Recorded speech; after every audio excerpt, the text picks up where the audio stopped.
আসসালামু আলাইকুম। আশা করি আপনারা ভালো আছেন। আল্লাহর রহমতে আমিও ভালো আছি। আপনাদের সবসময় সুস্থতা কামনা করি। তো আমি আজকে আপনাদের সামনে ব্লকে একটা ভিডিও নিয়ে হাজির হলাম। তো মাছগুলো দেখাচ্ছি, মাছগুলো ছিল ফ্রিজে, ওকাটায় রেখে দিয়েছিলাম। আমি অবশ্য খুব সহজে ওকাটা মাছ ফ্রিজে রাখি না, কেটে ফ্রিজে রাখি। কিন্তু এই যে কালকে দেখালাম, আমি তো আপনাদেরকে ভিডিও দেখাতেছি আমাদের এখানে প্রচুর পরিমাণে বৃষ্টি হয়েছে। আর বৃষ্টি হলে এখানে গ্রামের মানুষেরা যে কী যেন জাল বলে, কারেন্ট জাল, শয়তান জাল, কী যেন জাল আছে, ওই জালগুলোতে মাছ মারে। আর এই মাছগুলো আমাদের বাড়িতে তারাই খুঁজে বিক্রি করার জন্য নিয়ে আসে। তো কালকে দুইজন মাছ নিয়ে আসছিল বিক্রি করার জন্য। তবে কইগুলো ভালো লেগেছে বলে শুধু কইগুলো নিয়েছে। আরেকজনের মাছ ছিল ছোট ছোট, সেই মাছগুলো তাকে আমি ঘুরিয়ে দিয়েছি। কারণ বিশেষ করে মাছগুলো কাটাটা অনেক কষ্টের হয়। আর ও বেলাতে দিয়ে গিয়েছে বলে ফ্রিজে রেখেছিলাম, সেগুলো ফ্রিজ থেকে ভেজে বের করে কাটে বেছে রান্নার জন্য চলে আসলাম। আর আমার খাবারের ডালাটা আজকে কেমন হয়েছে আপনারাই বলবেন। আমি তো খাবারের ডালাটা আপনাদেরকে দেখালাম। এটা কিন্তু বাঙালির ভুরি ভোজনের এক ধরনের খাবার। আমার খাবারের আজকে দুপুরের কী আয়োজনে আছে সেটা আপনাদের সাথে আমি শেয়ার করব। আর নিশ্চয়ই তো আমার খাবারের ডালা প্রথমে দেখে বুঝতেই পেরেছেন সাজানো ডালাটা কী আয়োজন আমি করেছি। তারপর আপনাদের সাথে সব কিছু ক্লিয়ার করি কী আজকে আমি দুপুরের রান্নার আয়োজনে করলাম। তো প্রথমে দেশি কই মাছগুলো ভেজে রান্না করবো আজকে, মানে ভেজেই খাবো।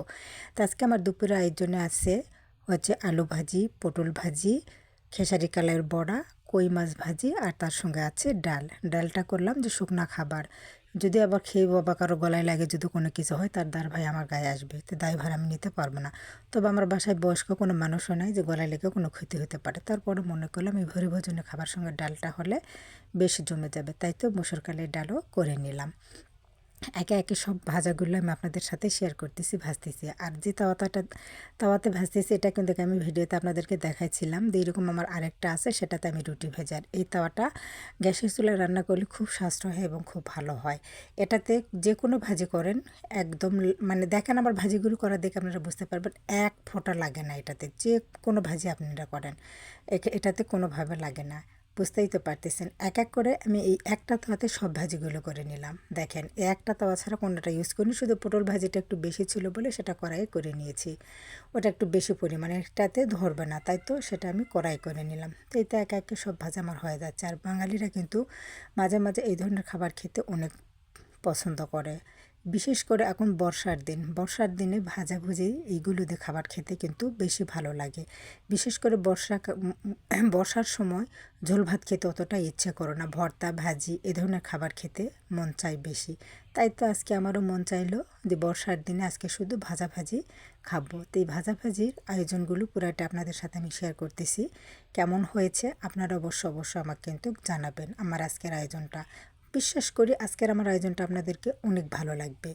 বিশেষ করে বাঙালিরা এই ধরনের খাবার একটু বেশিই খায়, বেশি পছন্দ করে, তাই না? আমি কি ভুল বললাম? আপনারাই বলেন। তো শুরুতে আমি আপনাদেরকে বলেছিলাম যে আজকে বাঙালি ভুরি ভোজন হবে। তো কী আয়োজন করলাম সবগুলো কিন্তু আপনাদের সাথে একে একে আমি শেয়ার করলাম। আরেকটা কথা, আমার রান্নার ভিডিও আপনাদেরকে কেমন লাগে আমি জানি না। আমার রান্নার ভিডিও যদি আপনাদেরকে ভালো লাগে অবশ্যই লাইক, কমেন্ট এবং শেয়ার করে আমার পাশে থাকবেন।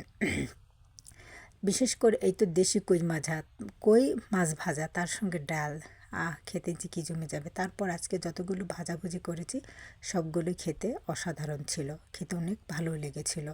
মানে মাঝে মাঝে খাবারের একটু আইটেম চেঞ্জ করে খেলে বাড়ির সবাই অনেক খুশি হয় এবং অনেক পছন্দ করে। বিশেষ করে আমার বাড়ির সবাই ভাজাভুজি খাবারটা, ভাজা ভর্তা পুরপুরি এই ধরনের খাবারটা বেশি পছন্দ করে। তাই তো আমি বেশিরভাগই ভাজা চচ্চড়ি পুরপুরি ভর্তা এই আইটেমগুলো বেশি করে থাকি। আপনারা তো আমার ভিডিওতে দেখতেই পান আমি বেশিরভাগ প্রতিনিয়ত আমি কিন্তু ভর্তার ভাতটাও বেশি খাই, সেটা আপনাদের সাথে আমি শেয়ার করি। কিসের জন্য? বাড়ির সবাই যেটা পছন্দ করে সেটাই তো রান্না করতে হবে। যেহেতু আমি কারো বউ কারো মা, সবার দিকে আমাকে খেয়াল রাখতে হবে। বাড়ির সবাই যখন এই ধরনের খাবার পছন্দ করে তাহলে তো এই ধরনের খাবার মাঝে মাঝে রান্না করতেই হবে। তারা এই ধরনের খাবার ভালোবাসে বলে কষ্ট হলেও তাদের জন্য কষ্ট করে রান্নাগুলো করি। আর আপনাদের সাথে ভালোবেসে সেটা আমি শেয়ার করি। অনেকে আমার রান্নার ভিডিও পছন্দ করে। তো আজকের ভিডিও এখানে শেষ করলাম। আল্লাহ হাফেজ।